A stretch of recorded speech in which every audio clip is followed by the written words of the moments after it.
Hi everybody. So it's been a while since I've updated. This one might be a little bit longer because of that. Try to give you the medical information first. Just been kind of plodding along. I'm in the middle of treatment number 6 now. And I've had some results on some testing, and I did meet with my oncologist yesterday and got some news. So I've been getting my blood work done about every other time, and usually at some point in time over the treatment, most people stop at 6 treatments and I'm getting 8. But usually over that course of time, there's a steady decline, maybe some increases in the middle somewhere of the markers, but usually overall it's a steady downward trajectory, and mine is steadily going up with no dips in decrease at all. So that would indicate that maybe this cancer is resistant to the treatment that I'm having right now. But at this point, we're going to finish the course. My doctor says sometimes you get some real good dramatic decreases towards the end. So we're just going to finish this. In the meantime, he's 10 steps ahead of everything, and he's done some molecular testing on the cancer itself. And a point of prayer is the insurance has denied that twice. We're appealing again. But it was good to find out that in that molecular testing, he tests all the makeup of the cancer, what the receptors are that are being hit. And there are 4 different indicators that they look at to see if you do need another step of like immunotherapy or something like that, because the chemo isn't necessarily working. Then he wanted to make sure that it would be effective in that case. And it turns out that I failed all 4 markers, and that means that this cancer would be resistant to immunotherapy as well. That can be a little bit discouraging, but at the same time, it's good news to have now, and I'm just counting it as information. It's more information, good for us to know. We won't waste time on that. We have to seek out other options. So what those options look like, we'll have no idea until after my scans are done in mid-July. So at this point, it is what it is. In the middle of that, I'm just really trying to keep my faith up. I'm still praying for that miracle, and ask for you to join me, that the Lord is doing a healing work. And, God's timing isn't always my timing. It isn't our timing. As a matter of fact, he works off of the Hebrew calendar, not the standard calendar that we use.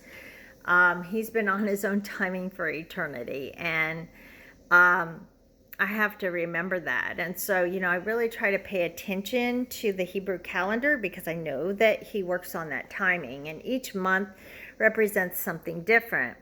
And we just started the month called Tammuz, and it's spelled with the Hebrew letter that kind of looks like the symbol for pi. It's called, well, I don't think I'm pronouncing it right, but it's spelled C-H-E-T, so kind of like Chet. That month is associated with the number 8, and the number 8 in the Bible represents new beginnings in life. So I'm really focusing on that for this month for me. I'm like, okay, God, something new in my body that's associated with life, right? So I'm really praying different Bible verses that have to do with life. One of my favorites is John 10:10. It says, while the enemy comes to steal, kill, and destroy, I have come that you would have life and life abundantly. And I've probably quoted that before. It's probably one of my favorite verses. But abundant life, folks, that doesn't include cancer. That doesn't include plotting from treatment to treatment. So, I'm just really thinking about all the Bible verses about life and his plans for my life, and to have it abundantly. And I'm really trying to speak those out loud. I also try to research in things understand what happened during that month at any point of any Bible story. And of course, I've been really focusing on those Israelites who spent a lot of time in the wilderness, which is where I feel like I am sometimes. And during this month, the Israelites were at Mount Sinai during their 40-day in the wilderness, or 40 years in the wilderness. One of those months, they were at Mount Sinai, and at Mount Sinai, their leader, Moses, was called up to the top of the mountain, and God, he was called up there alone, and God gave him the Torah, which is part of the Bible as instruction for the Israelites. But he was up there for 6 weeks, for 40 days. And in the meantime, the Israelites were at the base of the mountain, and they were without their leader, and they were fearful, they were distracted, and they were discouraged. And all that combination over 40 days didn't get them in a very good place. They ended up kind of getting sick of waiting on Moses and letting those other emotions take over. And they built a golden calf, and they literally started worshiping it as their God. When Moses came back down, he was ticked off. He got rid of that thing. But you know, it just kind of goes to show you it's easy to get distracted in just a period of a short time. And what would have prevented that for them? Well, the Lord had been very faithful to them despite the fact that they were in this trial. They kept precipitating it upon themselves by all of their grumbling and complaining. But despite that, during the journey, they had already been through the Red Sea that the Lord had parted for them. They had already you know, when they were hungry, received manna every single morning that literally came down from heaven and rested on the dew in the morning and was there for them to eat in abundance. And it was estimated that there were over 2 million Israelites there on this journey. And there was always an abundance of food. At one point in their journey, you know, they were in the desert and they had no water, and Moses had struck a rock, and water literally came gushing out of the rock, and, you know, 2 million people drank out of it. So, you know, there are other things that the Lord had done. If they had gone back and remembered that faithfulness, you know, they know that regardless of what had happened to Moses, before they realized he was, you know, coming back, the Lord would get them through it. And they just lost sight of that. So I kind of took a lesson from that, and last night I went and I, you know, just wrote all the things that the Lord has been faithful to me through, all the trials in my life. Some of them have been months, some of them have been years, and some of them have been decades.